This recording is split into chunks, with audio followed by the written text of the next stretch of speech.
أداء جيد مما جعل الخبراء والفنيين والمختصين أن يرشحوه لجائزة نجومية المباراة، والفعل فاز بالجائزة المقدمة من شركة السوداني. معي كابتن مدثر الطيب كاريكا الحائز على نجومية هذه المباراة. كابتن كاريكا أهلا ومرحبا بك في قناة النيلين الرياضية. فوز عريض وغالي على أهل عطبرة يضع 3 نقاط ويضع الهلال في الصدارة، والأداء كان جيد في هذه المباراة.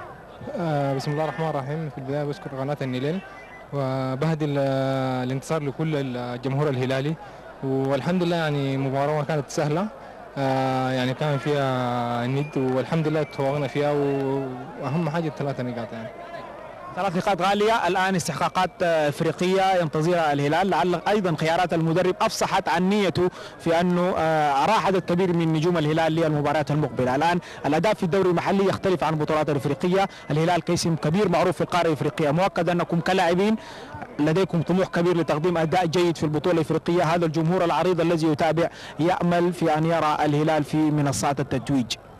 والله ان شاء الله يعني الجمهور منتظر المباراة الافريقية، وان شاء الله يعني مزيد من الجهد كمان، وان شاء الله يعني عندنا مباراة صعبة يعني خارج الارض، وان شاء الله يعني بكل اللاعبين مع بعض بيد واحدة وبالجمهور ان شاء الله، ونتفوق في المباراة الذهاب، وان شاء الله العودة.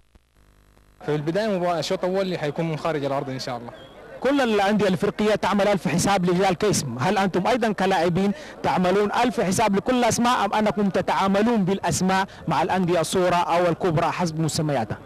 والله كل الأندية يعني بتتعامل معاملة واحدة، ما في تيم صغير، وكل يعني كرة القدم ما بتعرف الفريق صغير وفريق كبير، فتحترم الخصم وتأدي وإن شاء الله نتفوق.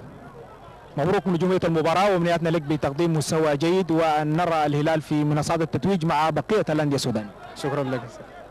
نتواصل معكم من ملعب الهلال حيث انتهت كما تابعتم مباراة الهلال وأهل عطبرة، وتحدث إلينا الكابتن مدثر الطيب كاريكا.